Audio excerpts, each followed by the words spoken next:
Are we back in the office? We're back in the office. Sorry for the delay between seasons. I was just in Africa and had the best time of my life. I was there with 12 other family members, from nephews, sister-in-laws, brother-in-laws, my wife, my kids, my mother-in-law, and we had an amazing time. Seeing the animals, the people in Kenya were just so nice everywhere we went.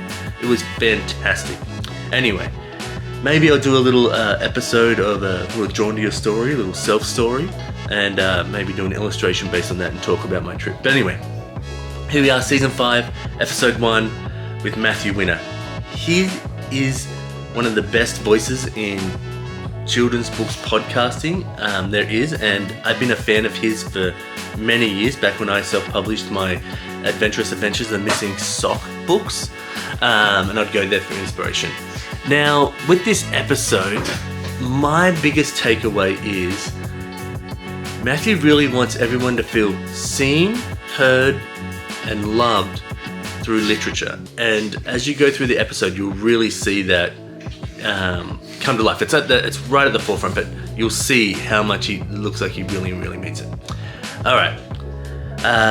If you can, subscribe, check out the merch on Redbubble, reach out, let's have a conversation, and let's jump into it.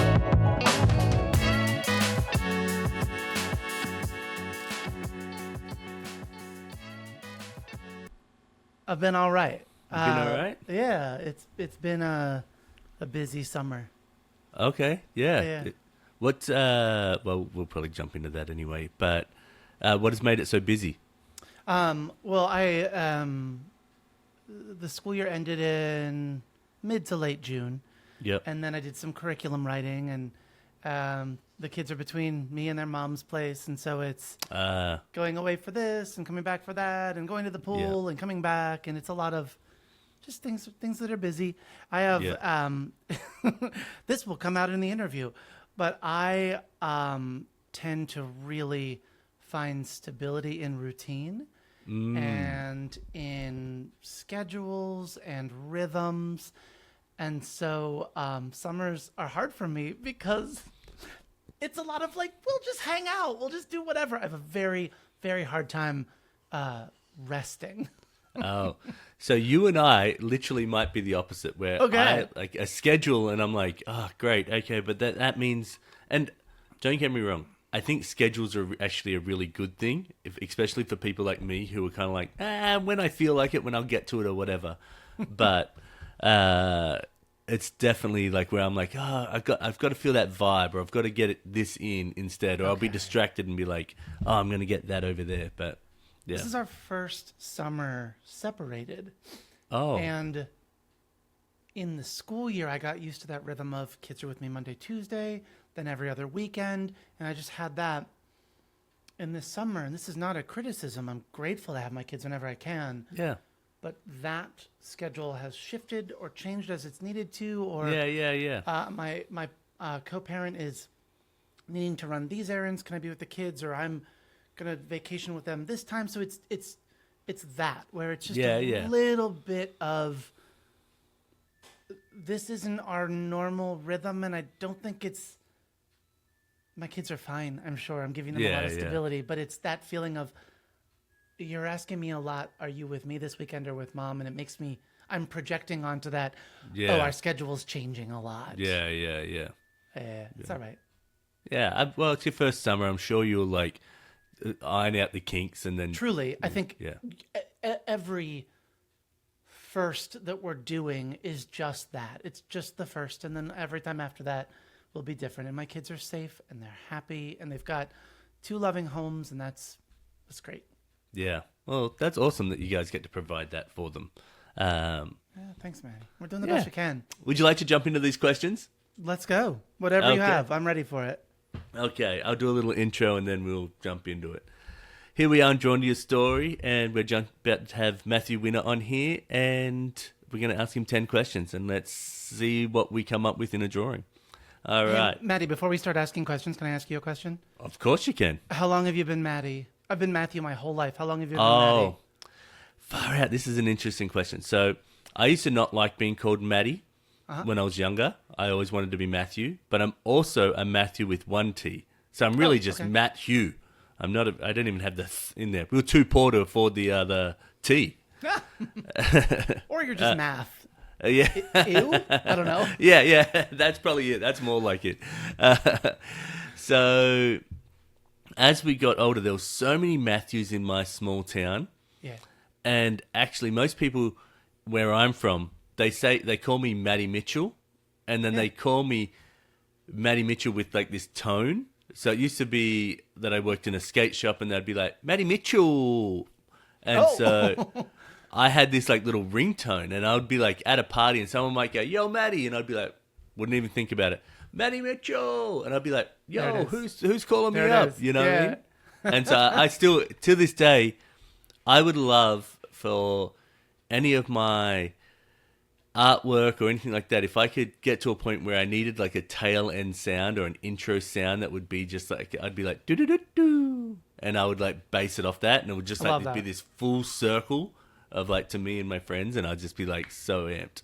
My English professor in college, I started off as an English major before going into education, and Dr. Mangan, she was the first person to call me Maddie, and I just adored her for it. Oh, really? It just wasn't a name that anybody called me. They shortened it to Matt, and I didn't like that. Oh, yeah. But she was the first to call me Maddie, and it just sort of became a relational name. Like she was a mentor to me, and this was just the name that she called me, and that was really special. Oh, wow. That's sweet. That's really sweet. Yeah. I don't know. I feel like there was so many Matthews. I literally, as you're talking, I've got so many Matthews, Matt, We're and even of a similar age. Yeah, that makes that, doesn't it? But it's like, I don't know if you find it, but it's such a boring name. Like there's some, like people go, "Oh, hey, my name's Matthew," and then I've got John as a middle name and Mitchell as an end name. So I've got 3 potential first names. So like, I'm just.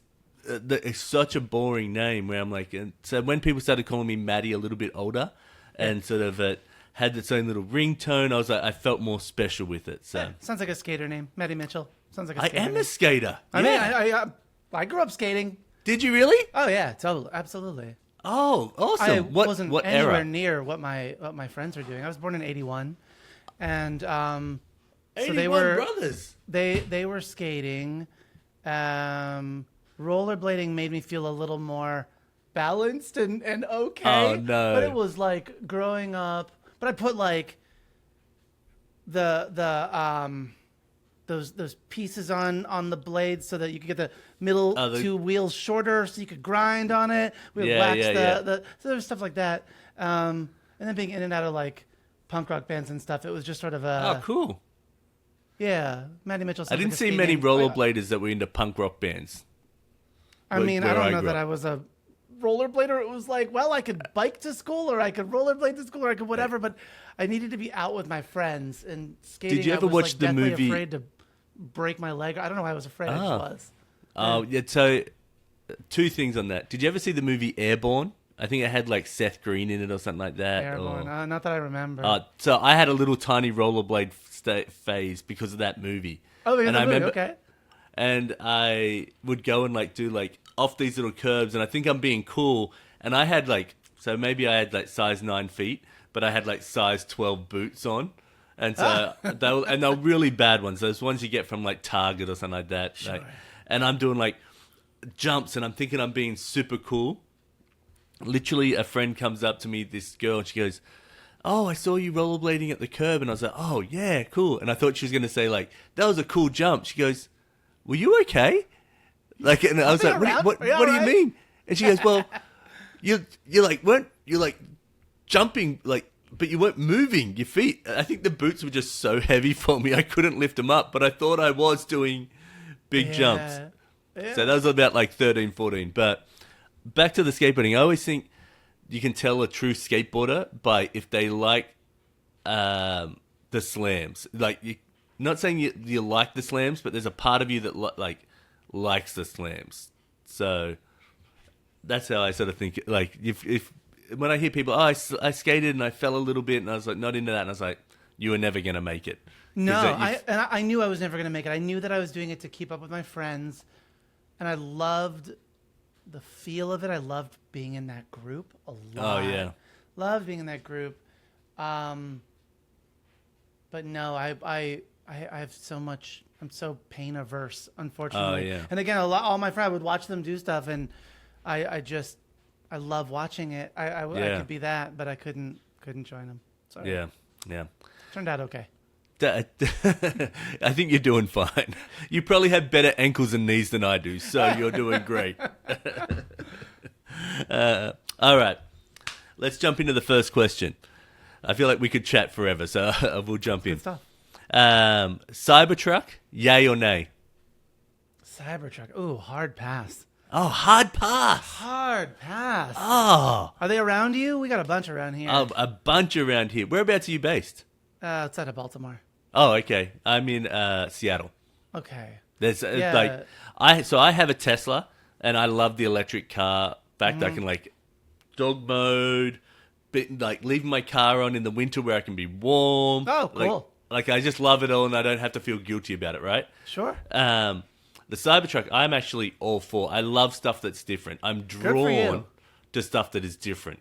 Like I just can't help it. Like I love it, and so I see that, and I'm like, yes, it's so different. So the Tesla that I have is the Tesla Y, but around here, so many people have Teslas where I'm like, it kind of looks like when Priuses first came out, and everyone looks like got a Prius, and I'm like, I see one that comes with a different color wrap, and I'm like, I think we need to get a different color wrap on this. And I've always wanted a black car with black rims and everything, but now I'm like, well, everyone has one around here. So that's how I love being different. I did odd shoe summer last year, where I wore odd shoes just for the summer because I had this wild idea, and I love the thought of that just being different, just changing it up and not being in the society norms. Even though I do like the norms for a lot of reasons, but I like being that little, whether this is a thorn or a green thumb or whatever it is outside of it. I think, not to yuck your yum, that's but I okay. think that the style jumped too far from the norm, that it looks like you're trying to be intentionally pretentious with that vehicle. And I have a bit of a sensitivity around I get you come from money, people driving that vehicle. I'm in an area too where I'm like, I don't need to be reminded that you have money and I'm a teacher. I agree with that, but there's also it's funny because where I live, it's so much around it's like a tech giant around here, Microsoft, Amazon, Apple, Google, all have place around here. I used to work at Nintendo. A bunch of these places just all around here, right? And then there's all the businesses that feed off them, and then it's just so much money.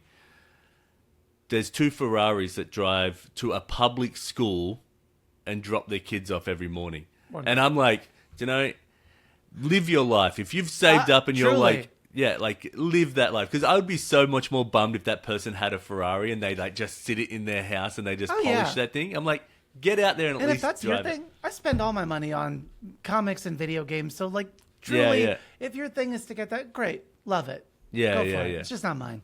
I feel, and I think the really big thing is that, even the Ford Lightning or the other electric cars, I think they're rad. I do like the idea that they push the pendulum so far. Whether that will impact design of other cars in a positive way, no idea. But it makes it go, you know what? We can do something different. We don't have to be in the norm. Let's look at the world a little different and see what works better for us. That's the way I look at it. But is it looking at the world different, or is it just I grew up watching Terminator and Blade Runner. Let's just make a vehicle that looks like that. I don't know. Maybe. It's but all how right. many?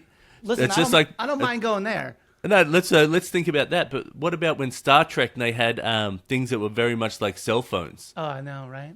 Right. So then you've got you got these positive influence. I think of, remember that movie Idiocracy? Oh yeah. Oh. And I think about that all the time. But do you remember the shoes that they wore that they tried to make looking the stupidest looking shoes in the world?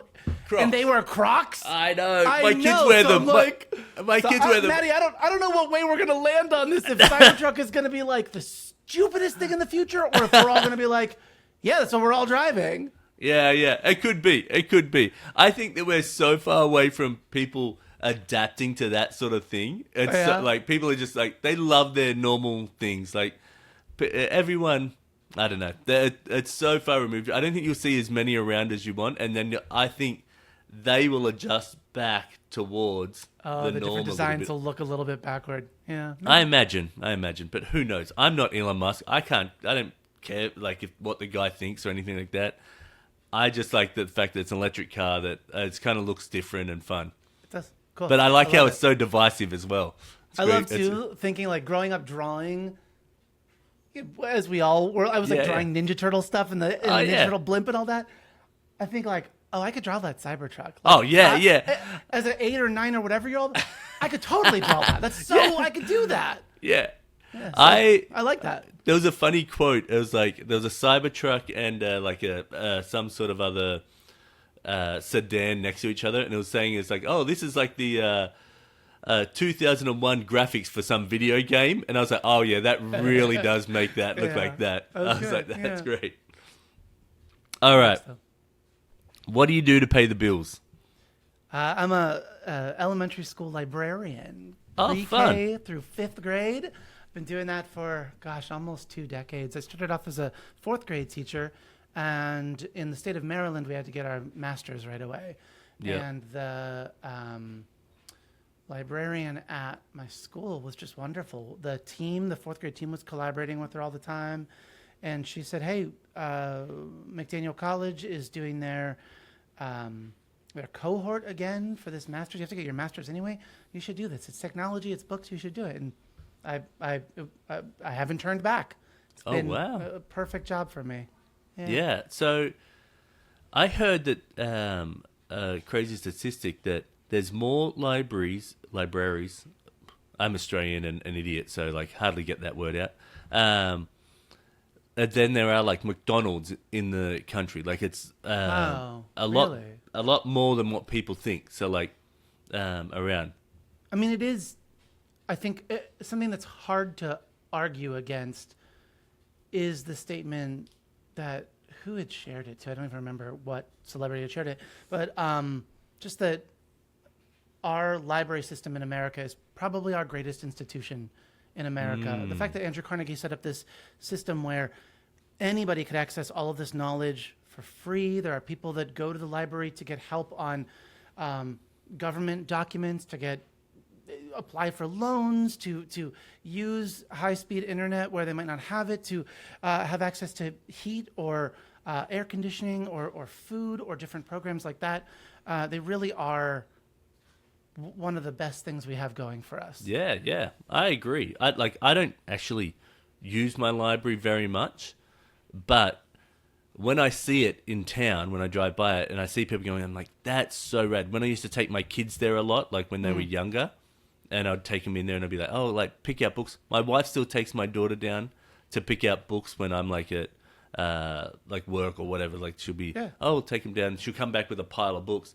And they're so varied in what she's like, be fairies, dinosaurs, space. And I'm like, where can you get access to that without having a huge buy-in? There's no negative to it, you know what I mean? Right. Well, and when you're in a school library too, if we're doing our jobs the best we can, and not every state funds school libraries, unfortunately, but if your child has that chance to come to a library regularly, then they're both learning the value of a library and also how to use it, how to find information.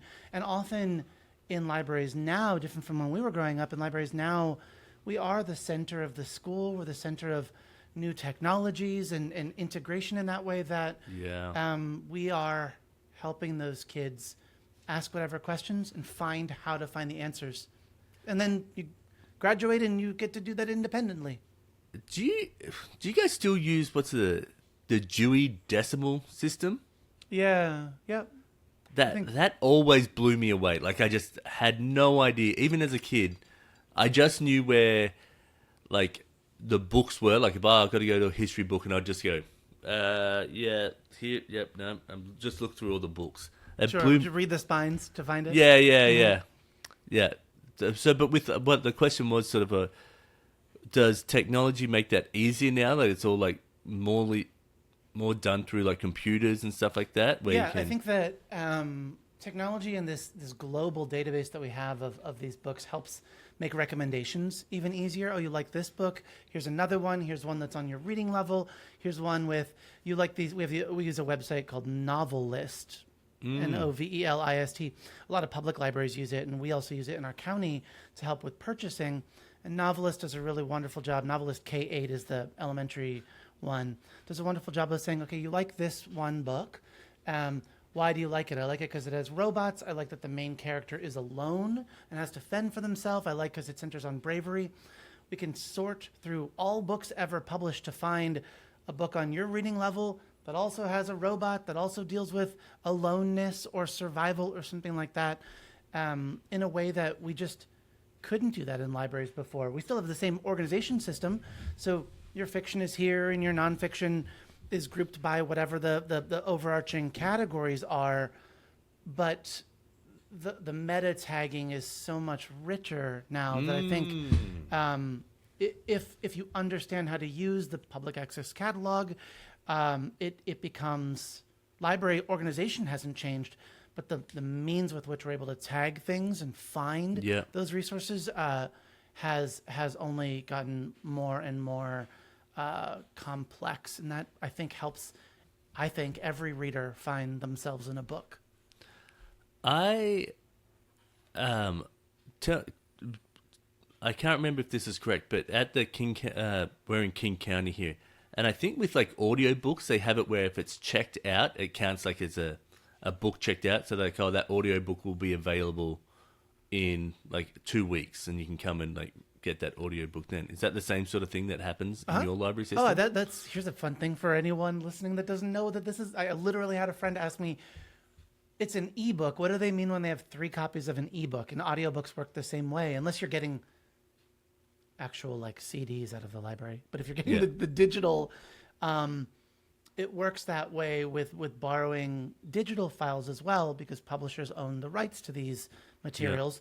And so when libraries buy a copy of that digital book, they're buying licensing to access that book. So they can buy license for 5 people to access it at the same time, or for 20 people.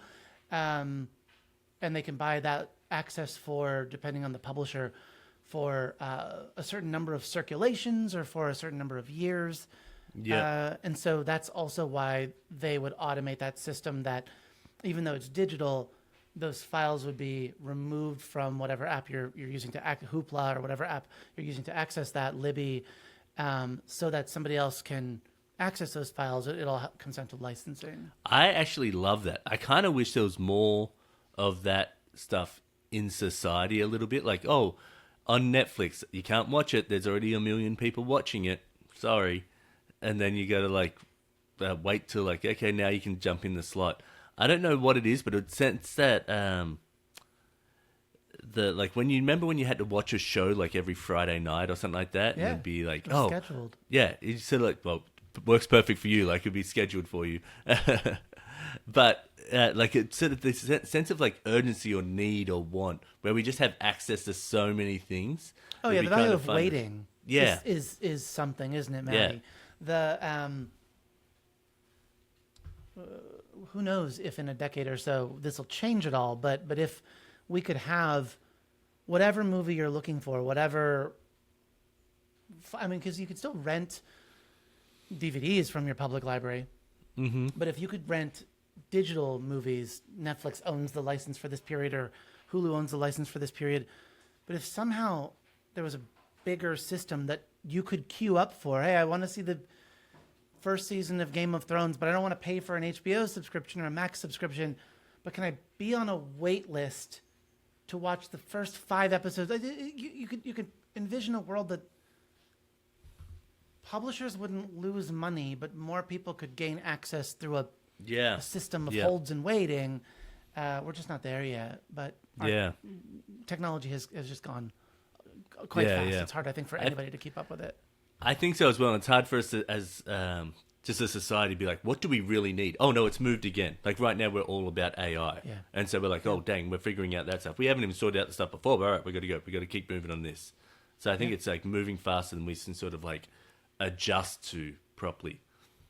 Yeah, we see that in education. We are, at least in my county, in Howard County, in Maryland, we're already incorporating a lot of lessons about AI into our technology and library classes in pre-K through 5 because our children are going into a world that doesn't exist yet, right? And so the best we can pour knowledge into them and at the same time talk about ethics and talk about access, then as their minds are forming, as they're coming up with their own ideas about how the world works, hopefully they will be exiting elementary school, middle school, high school with a better sense of I've lived with this technology and I also understand how it works and ethically the right way to protect myself and you and other people's work. It is going very fast. And I think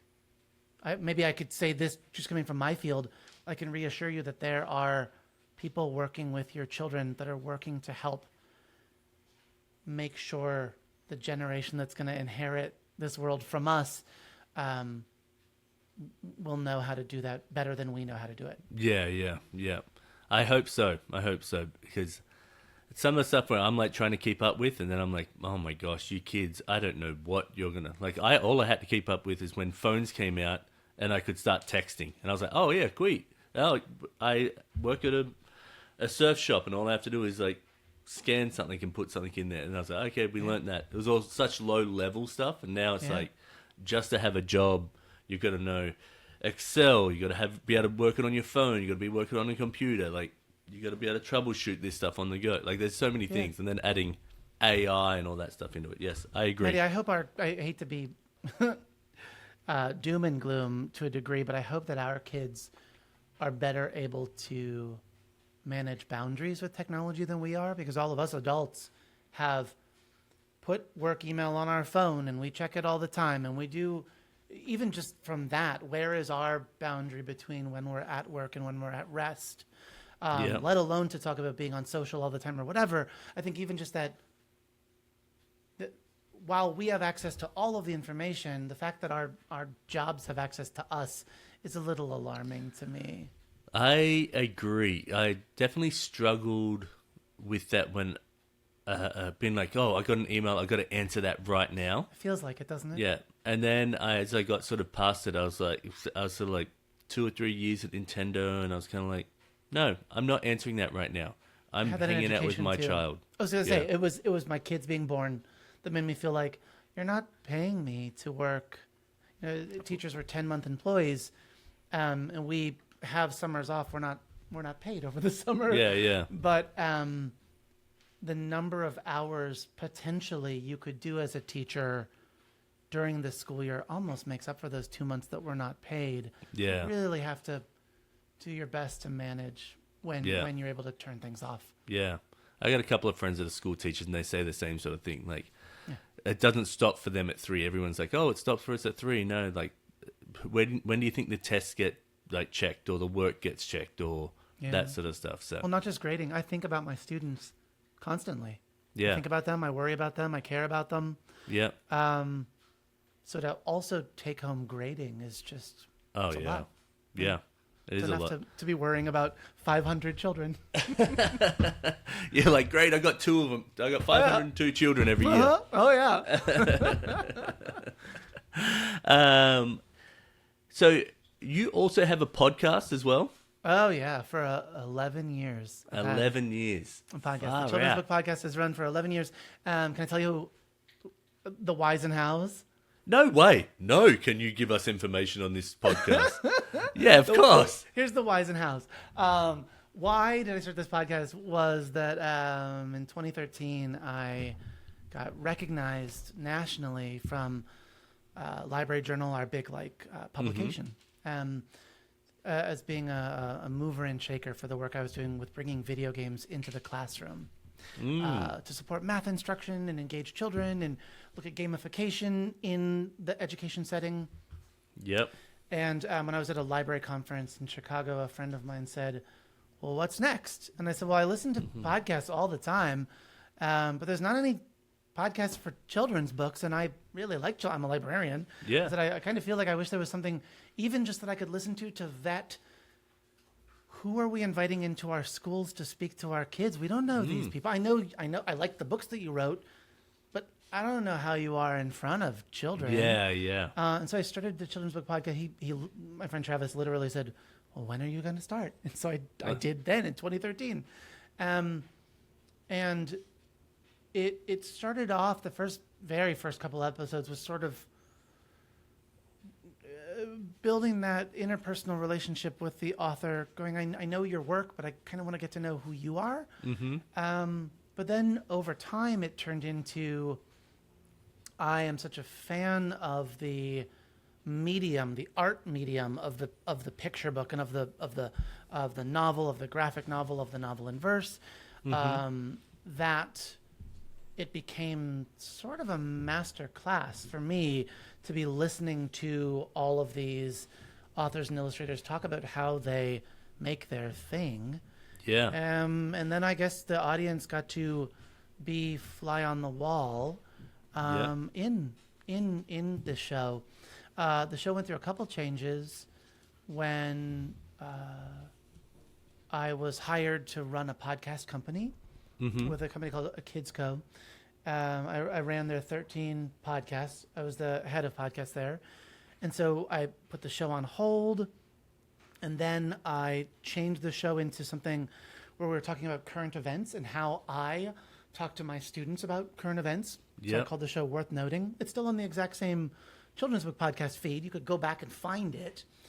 Then after leaving a Kids Co., I brought the show back, but I made the show more for children, because by that point, Maddie, I thought, well, there's so many people that have children's book podcasts. I was the only one before. If somebody else was doing a children's book podcast 13 years ago, I probably wouldn't have ever done it. I would have just listened to the person doing it. I feel like I used to listen to your podcast. Was it called like It used to be called Let's Get Busy. Let's Get Busy.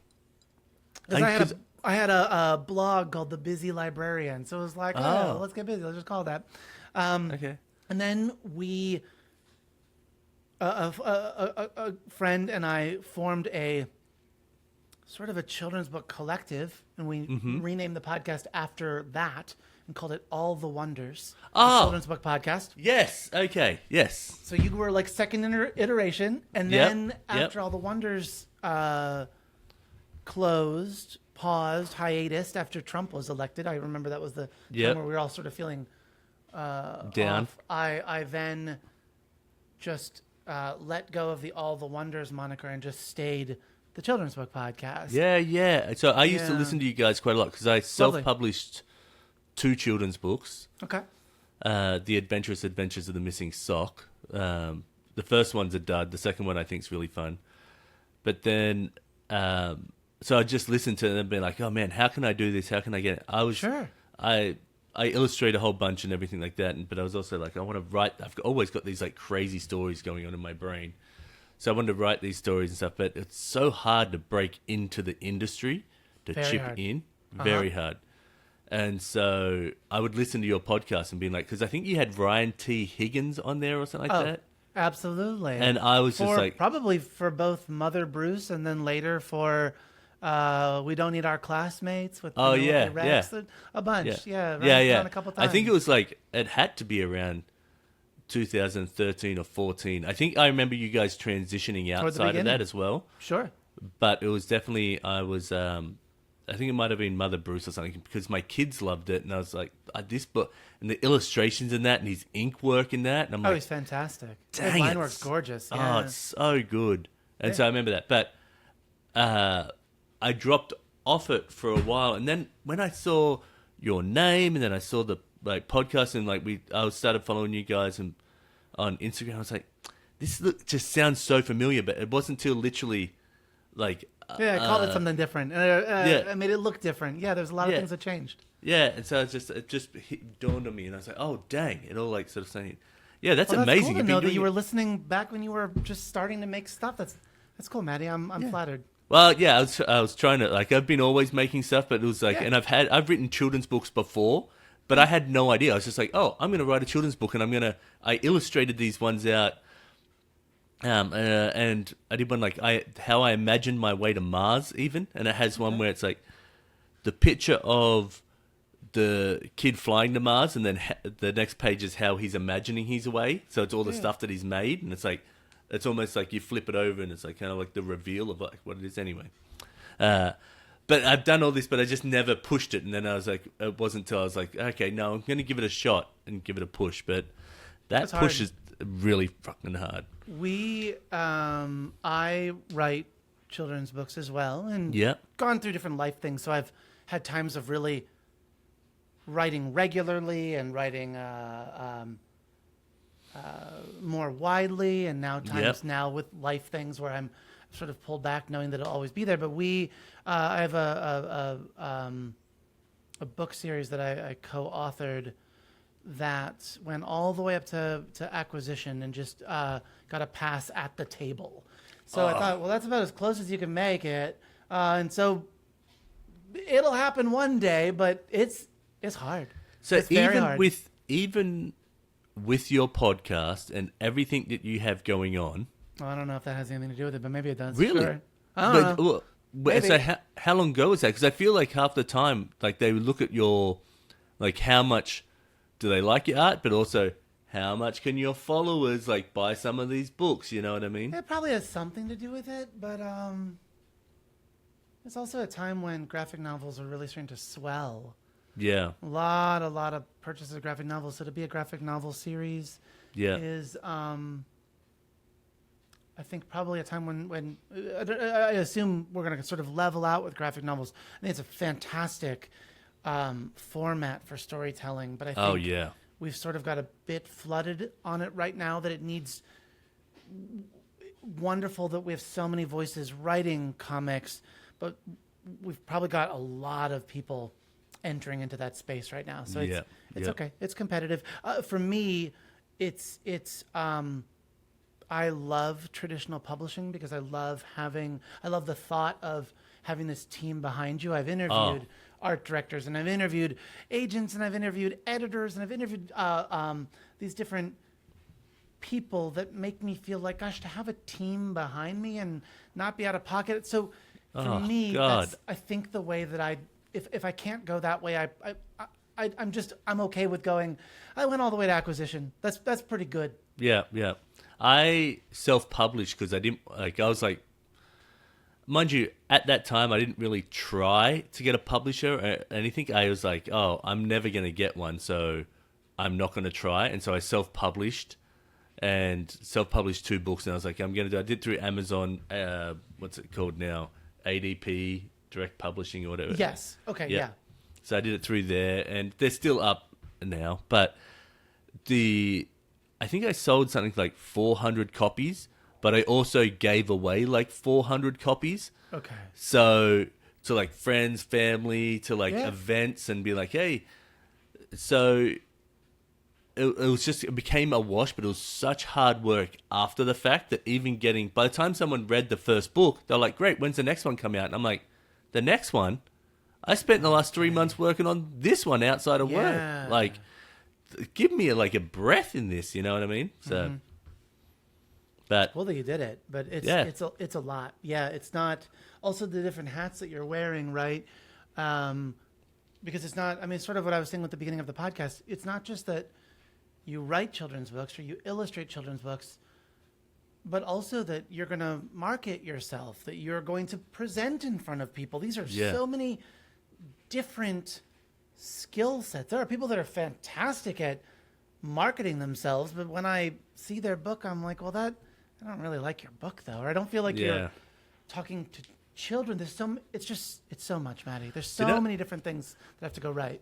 I agree, and I say this to people when they're like, well, like you're like writing for children. I said, actually, what you're writing for is all the gatekeepers before it gets to a child. So you go, let's say I write for myself, like to enjoy that, whatever, like, but I'm writing with the idea of a certain age child in there. And then I go, okay, let's say I have an agent and they're like, yep, this is the book, we're going to push it. Then you go, we're going to go to the publisher. Then they approve it, don't prove it. You keep going down, but then you got the parent or the grandparent or the auntie or the or librarian, the the uncle. teacher. Librarian, Am I going to read it aloud to my class? Am I going to do a lesson around it? There's so many different things. And then you're also remembering, Maddie, that like tens of thousands of books get published every year. So you might have a fantastic book and I have a limited budget, or I saw a review in this trade publication during these months, and that's when I was buying it. There's so many factors that it sort of makes it a miracle that any book gets found by anybody. Yeah, I fully agree. After this, I'll get your email. I'll send you a couple of my books your way, so you can check them out. Love that. Just to have on your shelf. You don't have to do anything with them. Use them as firewood. I don't know. Well, I'm not going to set fire to my shelf. I will absolutely read your books. No, but I think that getting a book out, whether it's whatever means you're using, is not a small thing. Plus, it's also having the confidence in yourself to publish it. There's a lot going on there. So, last question. We'll get off this because we'll move on to other stuff. But how do you stay like unbiased when you're either like reviewing a book or when you're having a guest on? Because I'm sure there's publishers. I gotta push back on that. Oh yeah, because I don't know that it's possible for me to divorce myself from the library. I mean, I'm the rainbow representative of our school, the LGBTQ ally, the one who I'm front facing with parents and with our school psychologist. But the students are also very, very aware of my role in that position, as well as my lean toward representation, toward diversity, equity, and inclusion, toward justice, toward agency for these kids. And just me communicating those values to you means I'm absolutely going to be biased when I'm buying these books, just because I can't buy all the books. I have to make a decision. Yeah. And if I have to make a decision, it's going to come down to it will always come down to what are my kids going to read the most. I do need to make sure I'm buying new copies of Dogman and buying new copies of the books that are circulating, because I want to keep supporting those readers. Yeah. But if I'm looking for new books for them to discover, or for me to read aloud to you, or whatever, I am going to think about, does this author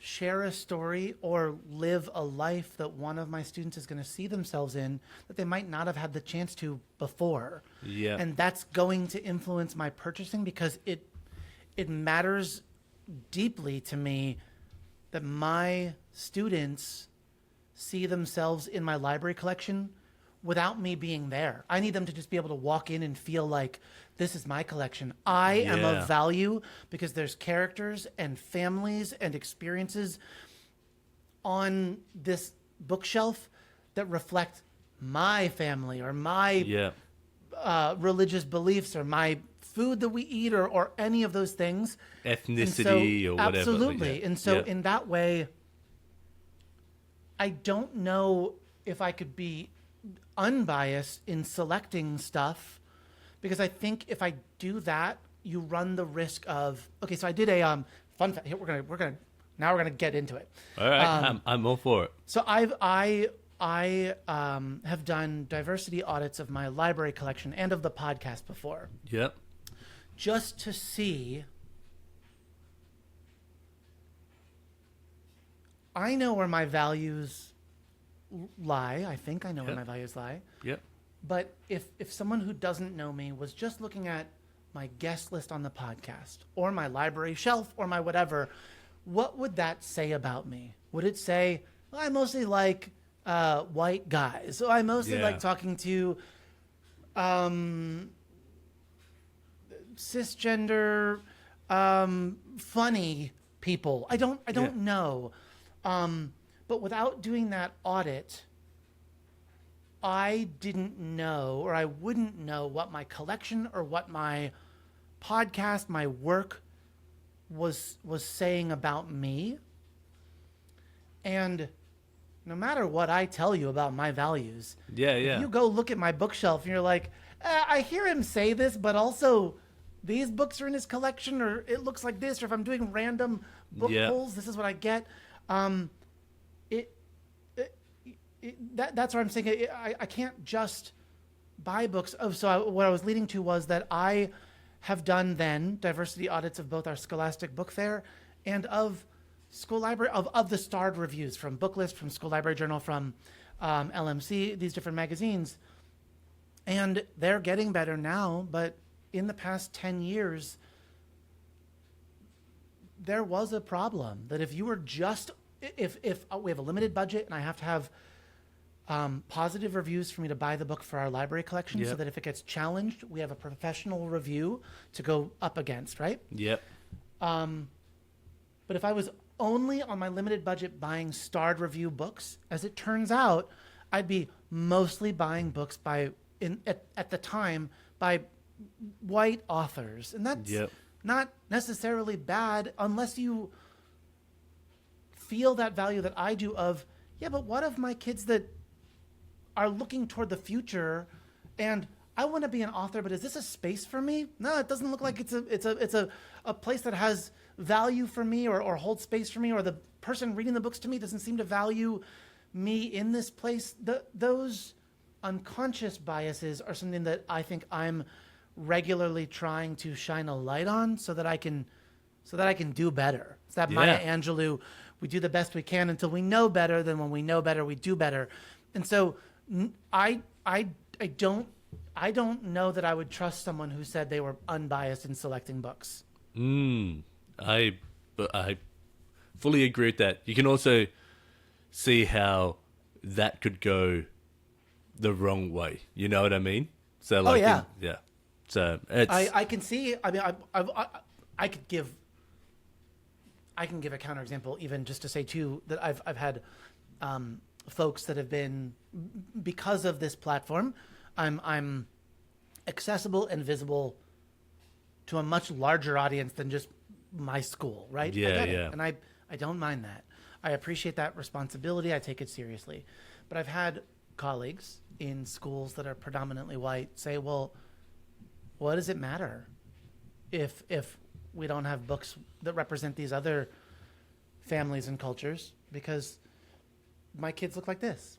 Which we would go back to the work of Dr. Rudine Sims Bishop, a librarian who emphasized the value of windows and mirrors for readers. We need windows to see ourselves and to see our values reflected in the books, but we also need, we need mirrors to see ourselves. We also need mirrors, windows, though, to be able to see the lives of other people, because we can only live this one life, and through books and through media, we can live 100 other lives and build empathy for the rest of the world. Yeah. And so that would be my pushback to you is, if you're making that if someone is making that argument, then you're arguing that the strongest value is to live in a house of mirrors instead of a house with windows and mirrors. Yeah. I think of that stuff as well. I think I have this sort of saying when I'm chatting with friends or people, if we could get the world and shake it like a snow globe, and everyone had to live somewhere else for like 2 weeks, and that the world would be a better place, because everyone would be like, oh, yeah, they're just trying to get along like I am. They're like, sure. And that if we all just sort of got to know that a little bit better, and I think that's a way to do it through like books and media. I think you're totally correct. I agree. Yeah, I think it's a powerful thing for a kid to go, oh, this character doesn't look like me or doesn't have a family like me, but I connect on this thing. They're having a hard time with fairness with their friend, and that's absolutely a thing that I go through too. Oh. There's so many different things, as you're saying, that we can connect with over one another, that it's helpful to see as different as we are. And that's beautiful that we're different.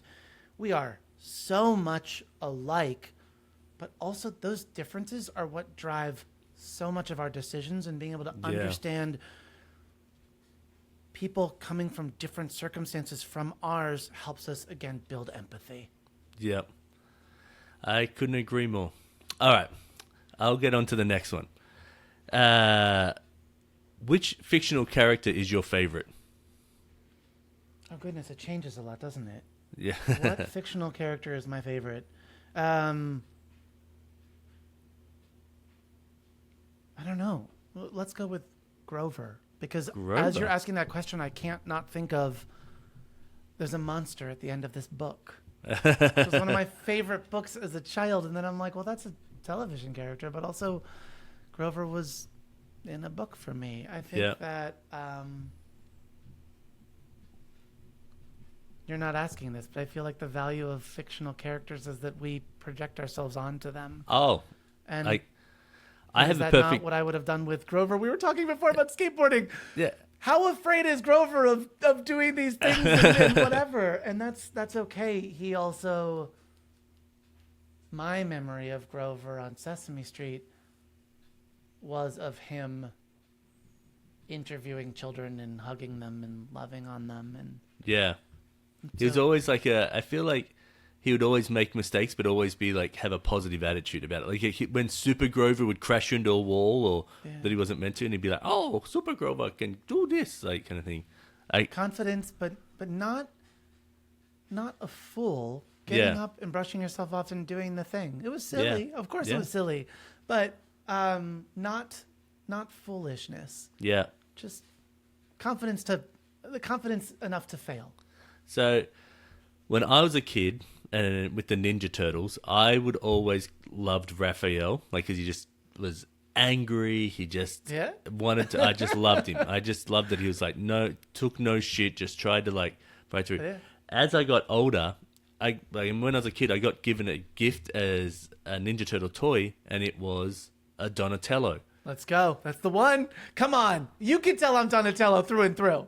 So I used to think I was a Raphael through and through until the last like maybe 10 years, and I was like, something popped up, or maybe one of the Ninja Turtle movies came out and I took my kid to it or something like that, and I was like, I'm way more of a Donatello than I am a Raphael. Like I would much rather create something and have fun doing it and still fight for what I believe in, but all that. So I'm way more of a Donatello. So it's like identifying with Beast from the X-Men. It's the same thing. Oh yeah.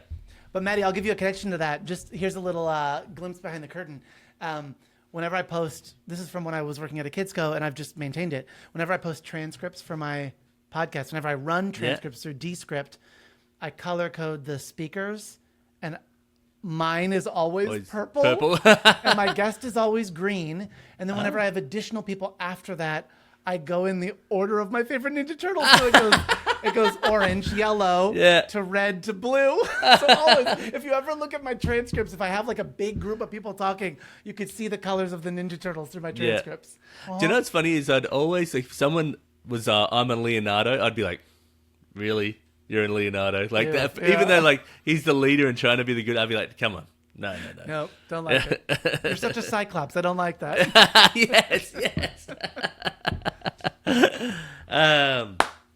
Okay. What do you do for fun? Probably the thing I do most often for fun is play video games. Video games? Do you have any highlight video games? I wish I could stop playing Hades. Okay, but I can't not play Hades. Okay, which is a roguelike. It's wonderful and the story builds over every single playthrough, and it's fantastic. And I've played it for years. And Hades 2 is about to come out, and it's Supergiant's best game, and it's wonderful. And I love Hades. Okay. My first game that I ever loved was Mega Man. Oh. And then I guess after that would have been probably Super Mario Brothers 3, which would have been when I was in Is that when they brought the tail out on him? Yeah. So I used to work at Nintendo, but when I first went in there, I realized I had such little idea. So I was a Sega kid growing up, or as you guys say it here, Sega. Which blows my mind. As we say it here? As they say it when you boot it up, Maddie? They say everyone Sega. In Australia. Yeah. I don't know if they changed it for Australia. No kidding. I have no idea. It's been so long. Okay. They could have, but the way our accent works, we would not say the word Sega. We'd be like, oh, Sega. We'd be like, Sega. Sega. Yeah. You know, like I can't even try and say it the wrong way. Long E. You can't say it the other way. No, and it's funny because even like if I say Australia, I'm saying the A at the end with an R. And then when I say stuff with A, like water, I say with an A at the end instead of the R. I hear it. Yeah. Yeah, that's wild. Like, All and right. so, But because of your time playing all of the games on Sega, Yeah. Sega Genesis, oh no, I was like Sega 2. I couldn't afford the Sega Genesis. oh, not there. My friend had. I stayed Nintendo. Oh yeah. So I'd go over to my friends to play all of those games. So I did the reverse. My friend had Duck Hunt, and I'd go over yeah. her house, and I'd be like, "What the heck? This is amazing!" And so I end up getting to work there. So if you like a back history of me, like I grew up pretty poor. Like my mum was on like government welfare back when I was a kid and stuff like that, really young. If you had told that kid that one day you're going to be one of the lead web designers for Nintendo of America, Oh, cool. I would have been like, nice one, good try. And so now that it's given me the confidence to like pursue stuff like this and go, dang, we could get, like, you could do something bigger than what you've ever thought of doing. So, Cool. yeah, it's a wild journey. It's fun. But if you're ever over this way and you want to tour through Nintendo, I can hook you up with one of my friends there and they can take you through. Oh, that'd be so fun. Yeah. No, I'm a Nintendo kid. You talk about Raccoon Mario. My racer on Mario Kart 8 has always been Tanuki Mario. I got to work on the website for So- Mario Kart 8 Oh, cool. when it first came out. When Mario Kart 8 first came out and I had a Wii U, we had a kidlit group that would get on every Tuesday and race. Oh. And that was like the way. When I tell students are always like, I could beat you at Mario Kart. And I'm like, I'm so sorry to do this to you. You couldn't beat me at Mario Kart because I played with really, really good players. I'm like embarrassingly good. I'm so sorry. You could beat me at all the other things, kids. I can't play Fortnite because I never played the games where you have to use the two controllers. Oh, yeah, I yeah, can't- yeah. So my son makes fun of me all the time. I can't play games like that. Yeah. But don't try me on Mario Kart. I say the same thing to my kids. So we used to do kart to start, and when Okay. we used to do 3DSs, and we'd at the end of Friday we'd do at the end like at 4:00, everyone would go do like kart, like Mario Kart end of day, all talking trash in there in a little like conference room. Sure. But once we got Mario Kart 8 and it was on like Wii U, we would go and do a kart to start in the morning. So people would get in there like 10 minutes early, would do a kart to start, and then go. So good. I It love was. that. It's such a fun game. I would love if they did a version where you could do it where everybody had all like the Magic 8, but you only got it once. So you had to then choose when you were going to use those each pieces. So it became a very tactical, like warfare. Like you had to try and figure it out. Like You have going each around. of these 8 items. You may each dispense them one time on this race. Exactly. Yeah, I love that. Yeah, it'd be fun. Yeah, it's great. Oh, that's really cool. That's fun. Let's go to the next question. What is something you say to yourself? Oh, no, it just popped in my head. Do you have many Australian like author illustrators on there? I'm not talking for me. There's a guy called James Foley in Australia. Foley. That's not a name I know. I've talked to a number of different people in Australia just because it was like one friend recommended another and another kind of thing. I'll text you Probably about not him. recently, but yeah. He just popped in my head. He's really big in Western Australia. He has like these books, Brother Bot and all that stuff through a press over there. He's a fantastic dude. And I was like, Lovely. yeah.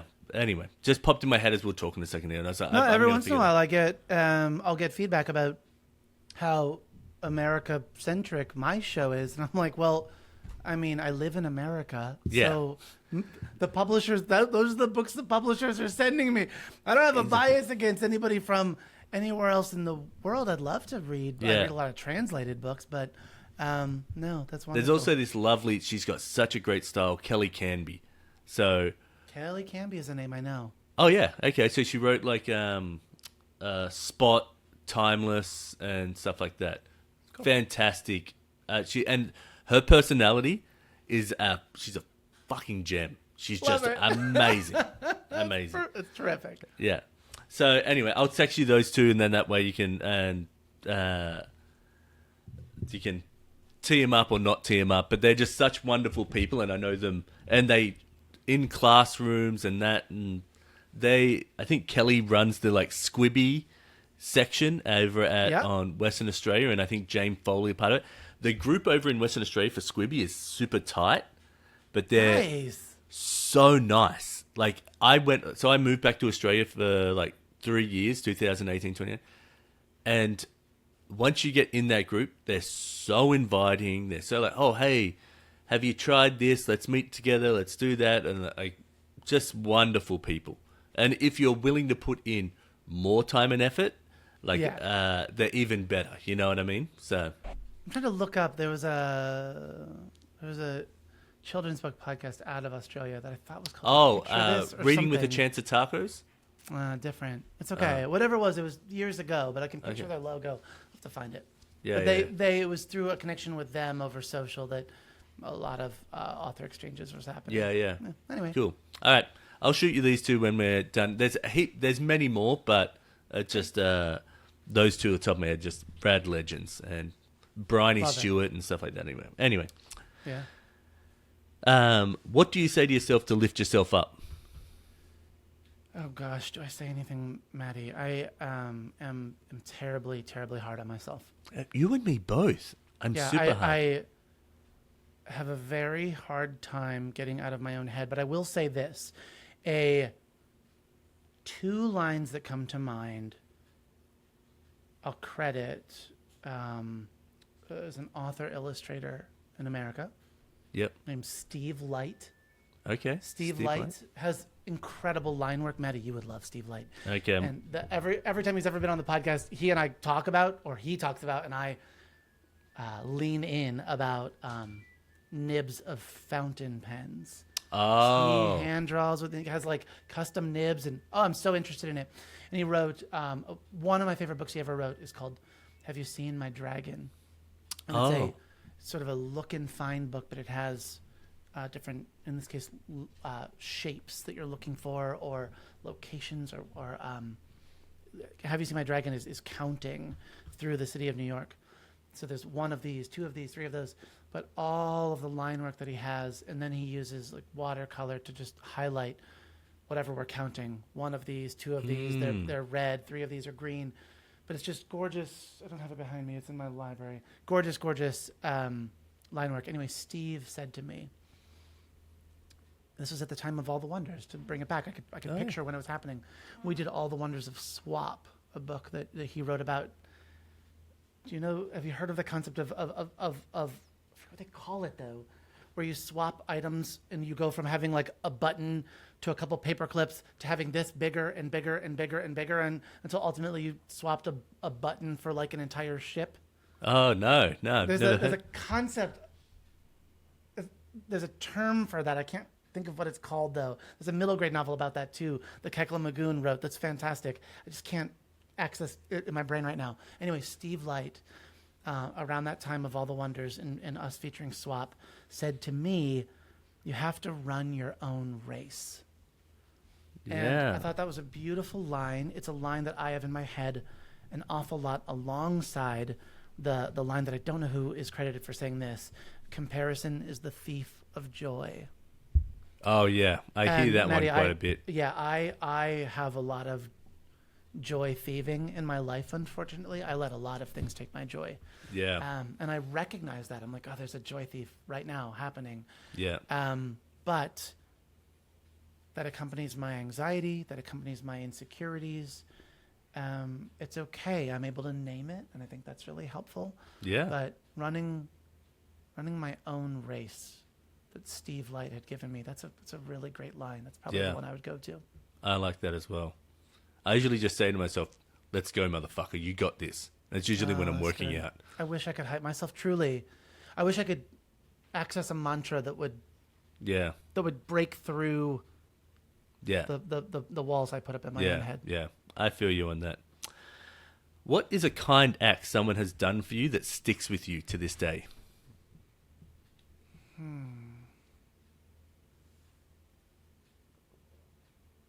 I've had a lot of kind things done for me, or rather, I think I try to remember, if not the act, the feeling of how kind and safe the person was to me.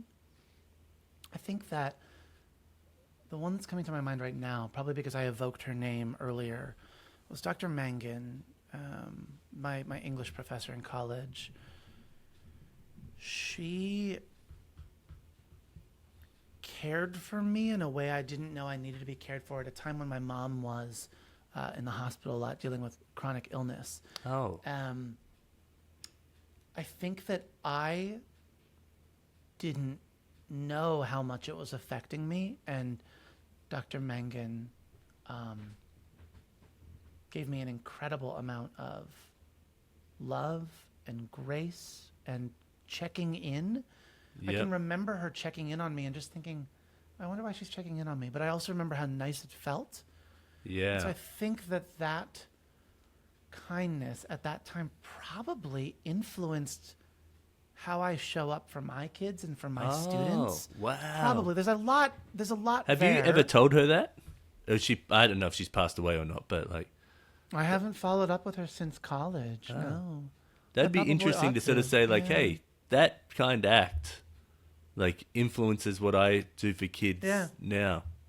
Yeah, I mean, it's the way that LeVar Burton showed up on Reading Rainbow, and the way that Fred Rogers showed up on Mr. Rogers' Neighborhood, and these very specific grown-ups in my life that just were, I guess, showing up at formative moments that that where they left their fingerprint is something that just, I guess, continues to have ripples with me.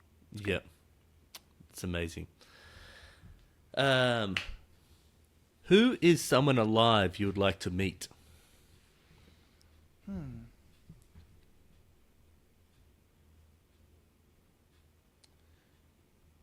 Someone alive I'd like to meet. Gosh, I don't know.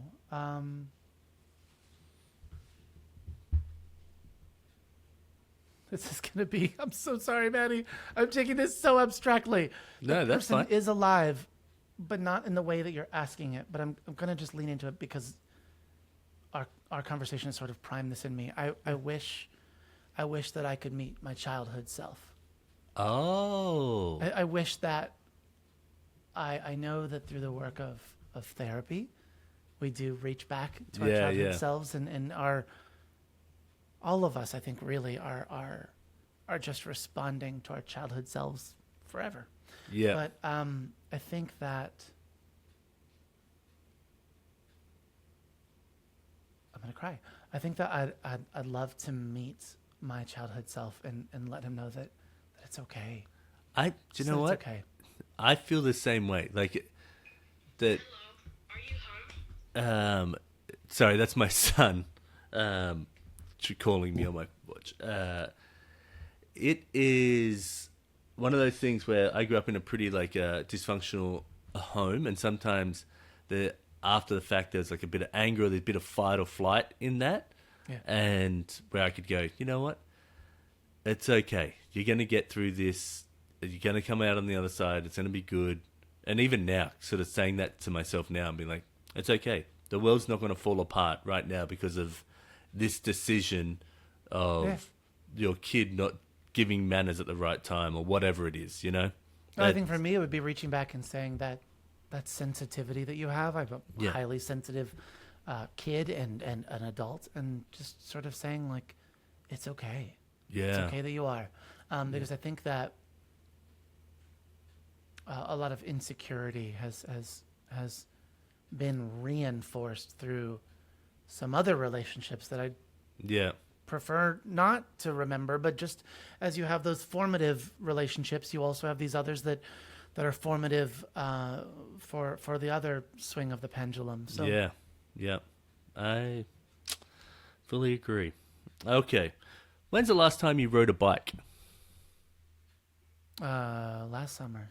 I haven't since I moved to a new place, but my son loves to ride a bike, and I, because I couldn't skateboard, and also because we were riding our bikes across the Market Street Bridge in Williamsport to get to the Little League World Series and stuff like that. I was just mobile all the time. I was on my bike all the time with my friends. So that's an easy it's an easy thing to come back to. Yeah. Oh yeah. Again, just haven't because I live in a condo now and I see my kids on a different schedule. But I love riding a bike. I see ya. I get it. Riding bike's fun. It feels very youthful to me as well. Oh, like, okay. I see like there's an adult BMX bikes you can get. They're built a bit bigger and they're like got a different frame, slightly different frame. And one of my friends in Australia had one. I was like, I'm going to get one. Then he told me the price. I was like, I'm not going to get one. But in my head, it sits there. I'm like, that would be really fun. Go and doing little bunny hops off the curbs and stuff like that. Yeah. That would be fun. Yeah. I'd be into that. But I got an electric bike that I ride around because it's so hilly around here. I'm like, I'm not riding to the store. Like nice to even get to get out though. That's nice. Yeah, it is nice. It's beautiful around here, especially in summer. It's fantastic. Yeah, great. All right, last 2 questions. What are 3 things that you are grateful for? I'm grateful for my sensitivity. Ooh, I don't want to good one. let this conversation pass without saying that I know that it makes me care really well. Yeah. It makes me care for others because I'm seeking that care for myself. Yeah. I give out what I know I want back. Okay. Yeah. I'm grateful for my kids in the way that I both see myself in them and I see them as people that I'm not. I love that my kids aren't me because I guess that they are the product of me trying to repair whatever I thought went wrong in my childhood, but they will ultimately have that cycle as well. Yeah. But they're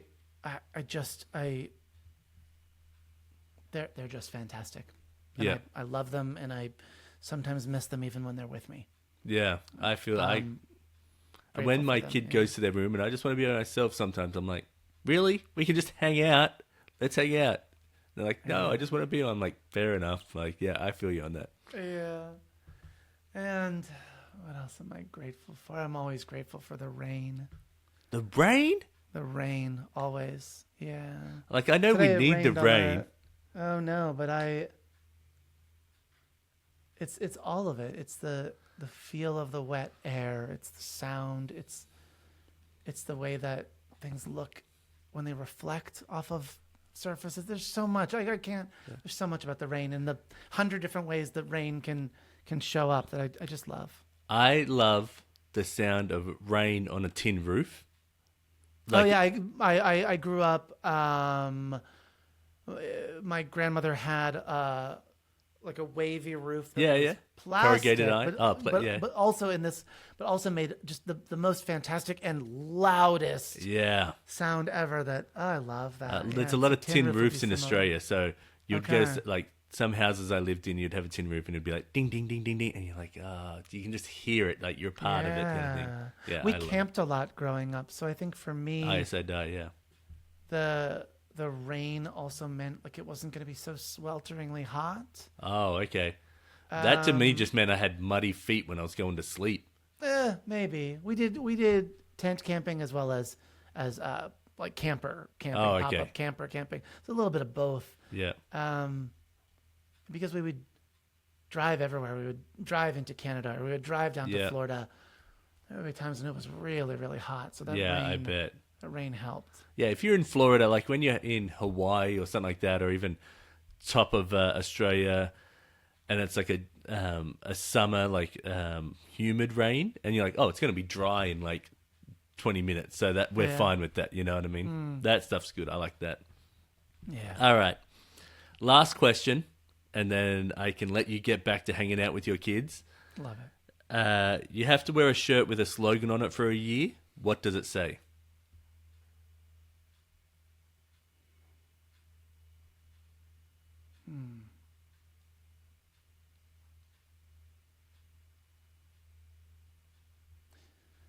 I think it says, I love you. Oh, I like that. Help for other people to see it and help for me to see it whenever I walk past a reflection. In your house of mirrors?